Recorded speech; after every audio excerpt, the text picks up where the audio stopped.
Vito see Uncle Mike looking like this, we gotta clean up a little bit. Show some respectability. Don't touch it. Hey, no. Be careful with the car, pal. It's a classic, huh? Of course, it's not their car. Danny DeVito and Joe Piscopo are a couple of low-grade mobsters who become hit targets for the mafia in Wise Guys, one of the 4 new movies we'll be reviewing this week. I'm Roger Ebert, film critic of the Chicago Sun-Times. And I'm Gene Siskel, film critic of the Chicago Tribune. In addition to Wise Guys, we'll also review the true-life crime thriller At Close Range, starring Sean Penn and Christopher Walken. Also, on a lighter note, a musical documentary about 2 old blues musicians, one known as Louie Bluie. But first, Roger begins with a sword and sorcery adventure. I thought we were through with that kind of picture, Raj. Based on this movie, Gene, I think we are. Our first movie is named Legend, and it tells the story of a battle between the forces of light and the forces of darkness, and a struggle for the control of the magical unicorns who hold the key to this ancient conflict. It is about a brave, handsome young hero and a plucky, beautiful young heroine, and about an evil monster who lives in the fires below and schemes to destroy both of them. In other words, this is one more high-tech, prehistoric teenage special effects movie. Here's a scene where the 2 young lovers, played by Tom Cruise and Mia Sara, glimpse one of the rare unicorns in a forest clearing.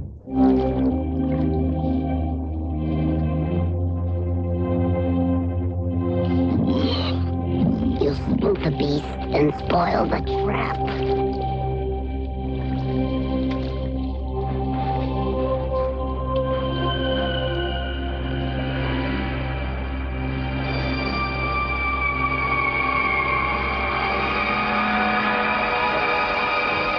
This shall be just as sweet as pie.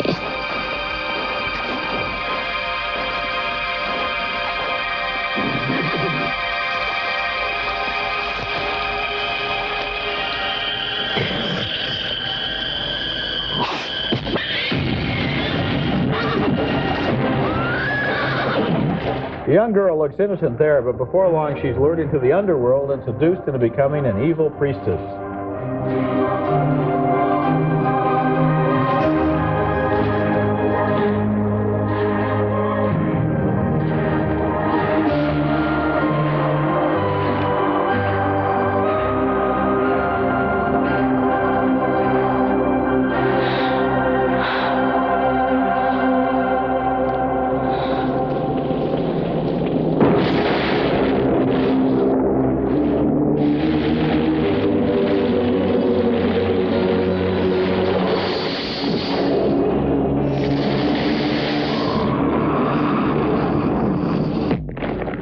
Tom Cruise ventures into the cavern of darkness to rescue his girlfriend and is locked in a battle to the death with one of the evil warriors.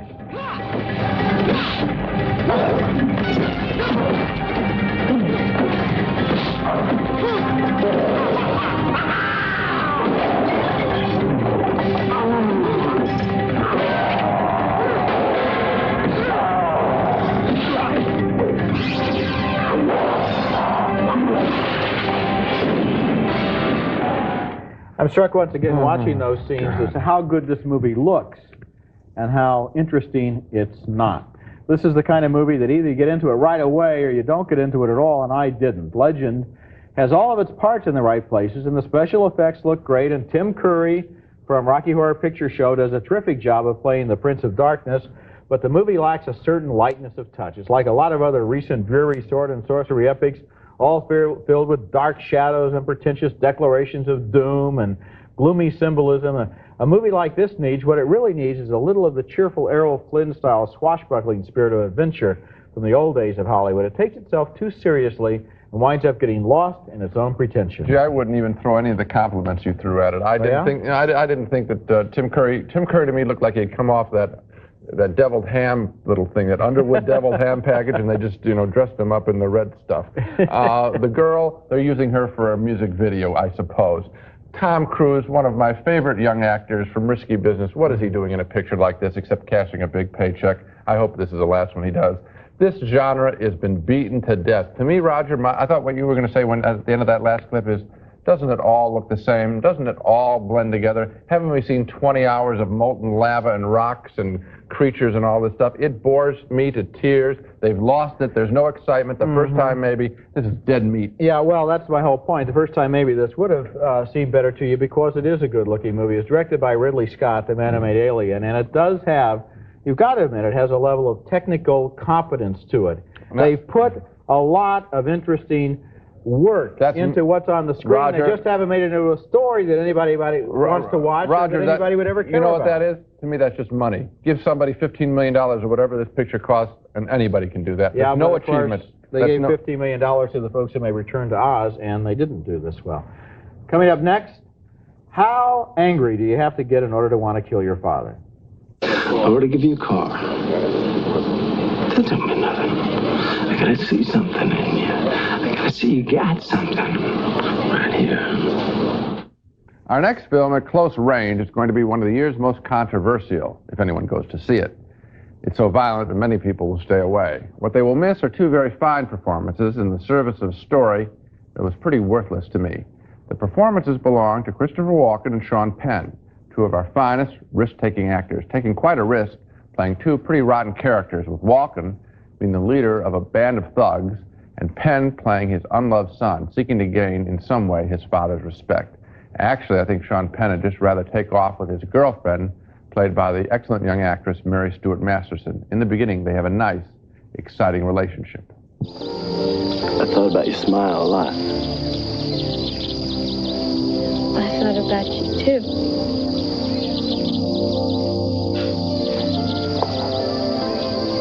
Jill says your last name's Whitewood? Yeah.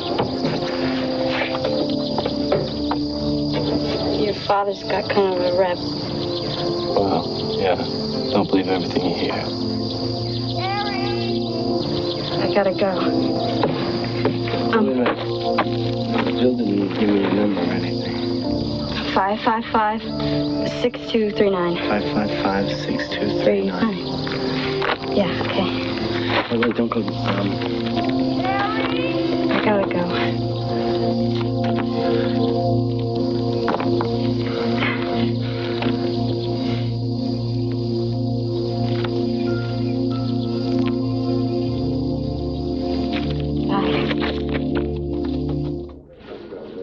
But then Sean Penn's father worms his way into their relationship and everything turns sour, and the film's incredible orgy of violence begins. What do you think of that? Looks like a pretty nice gun. It's $350 retail. I got a good price on mine. Real good. Don't touch it. Can I? Is that all right?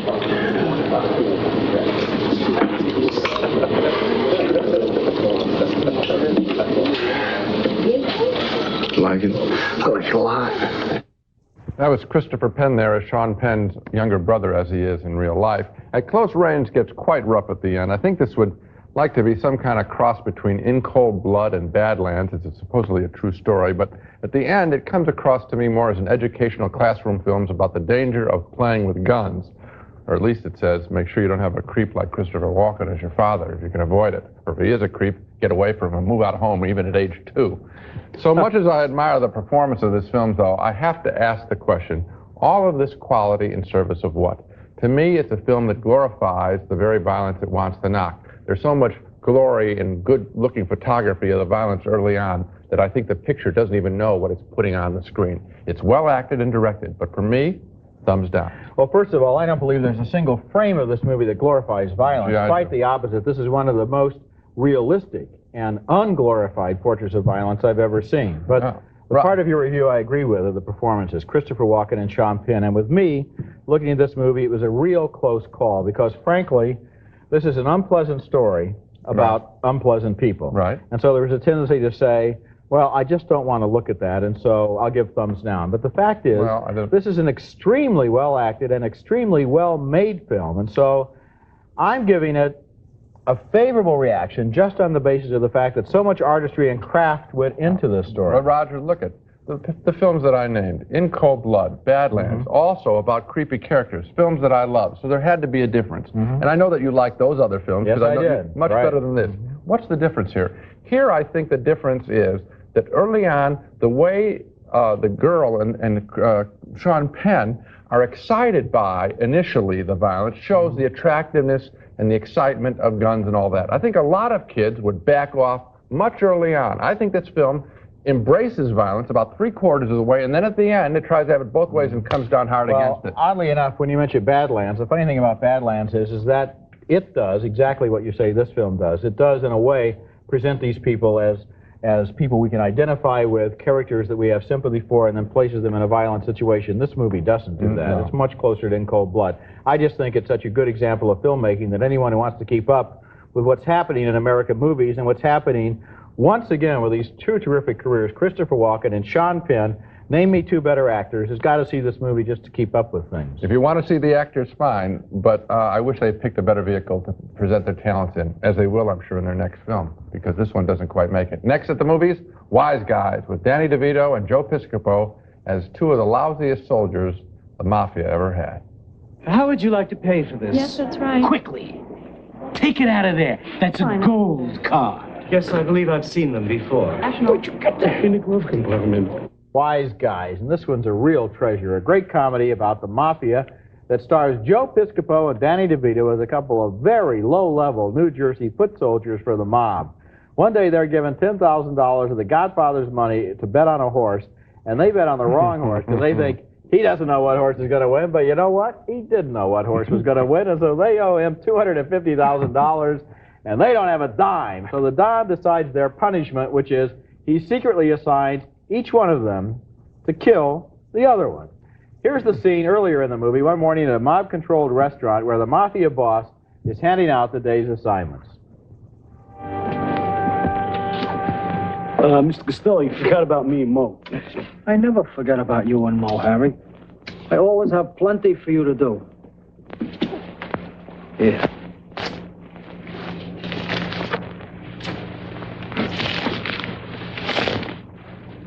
This is your grocery list and your dry cleaning. You don't think that I'm going to trust these other gavones with that? Happy to do it for you, Mr. Costello. Mo, you're about a 40 regular, right? Well, yes, sir. Try this on. A jacket? For me, Mr. Costello? Go over this. Let me see how it looks in the light. Oh, sure. Hey, Mr. Costello, a jacket, thanks!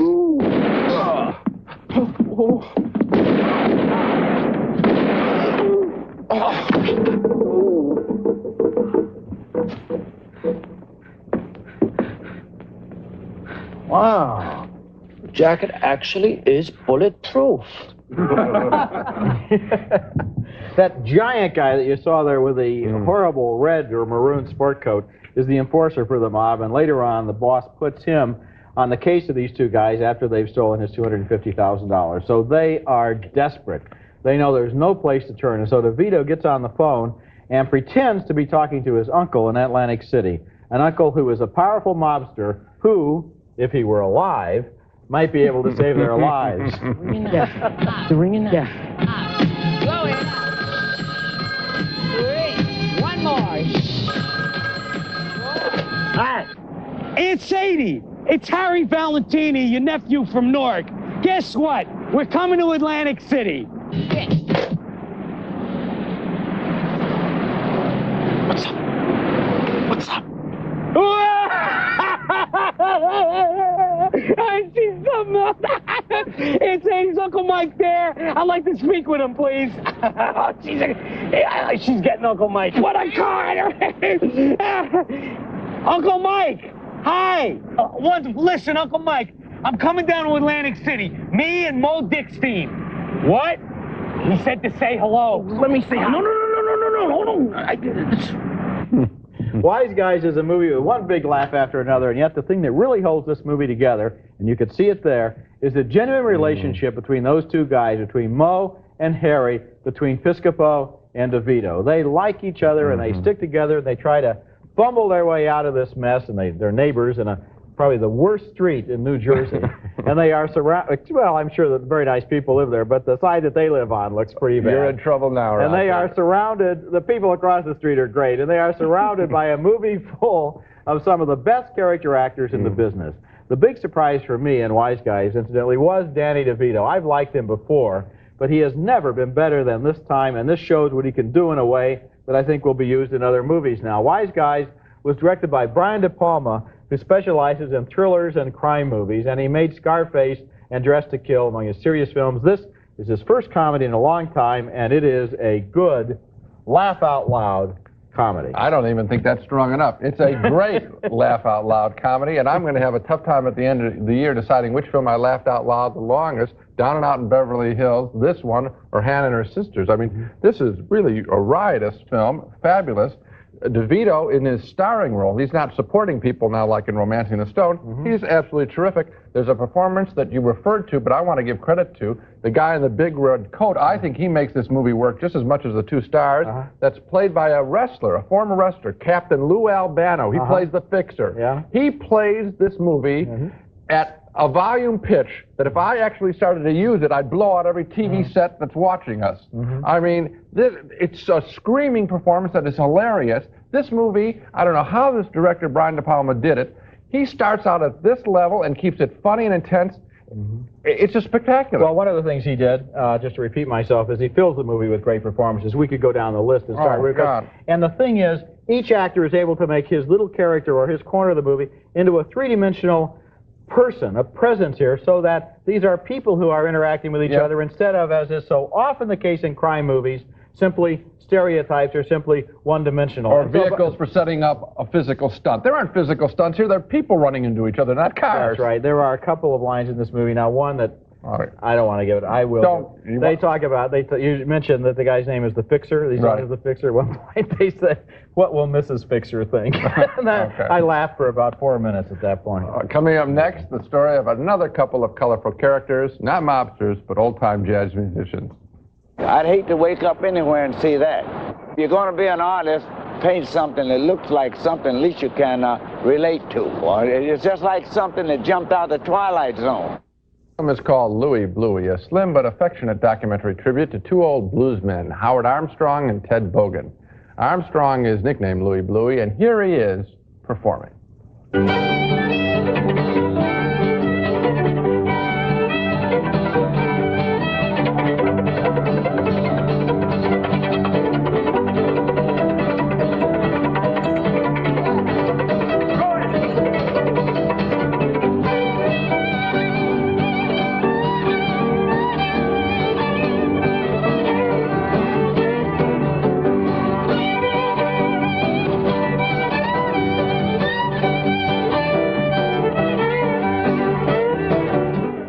Fabulous. Could listen to that all night long. Howard Armstrong is a multi-talented man, though, we learn.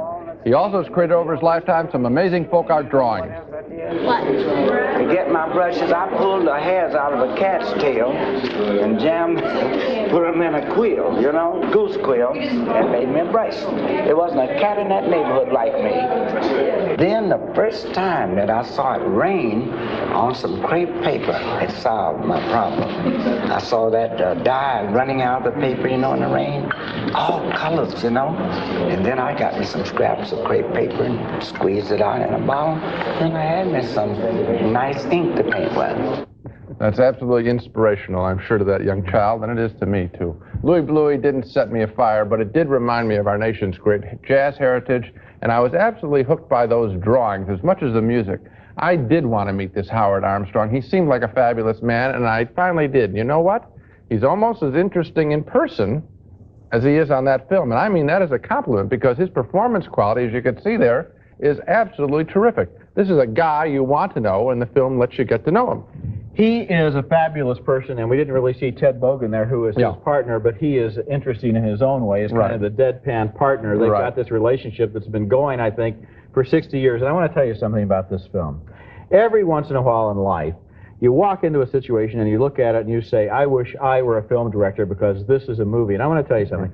16 years ago, right here in Chicago, at the Earl of Old Town, the famous folk music club, I went in there and I saw Martin Bogan and the Armstrongs, which is the original name of this group. Right. And I went back every Monday night for a year and a half, and I kept saying, there's a film here, there's a film here. And then I went to see this movie, Louie Bluie, and I didn't even know who it was about. And it started, and it was Howard Armstrong, and I thought, somebody has finally got this guy down on film, this fabulous American original person. You and I have talked about this before. We have both shown a preferences in the films that we kind of would want to make of documentaries. And we know that the real stuff is what all the fiction people are trying to find. That's right. And the real stuff is out there. And a documentary, I know, I do the same thing. I'd find somebody and make a film about them like that, too. Howard Armstrong and Ted Bogan, two real originals. Now let's take another look at the movies we reviewed this week. We both voted thumbs down on Legend, the ambitious but top-heavy adventure fantasy with Tom Cruise. A real disappointment. A split decision, though, on At Close Range. Gene thought it was an exercise in pointless violence,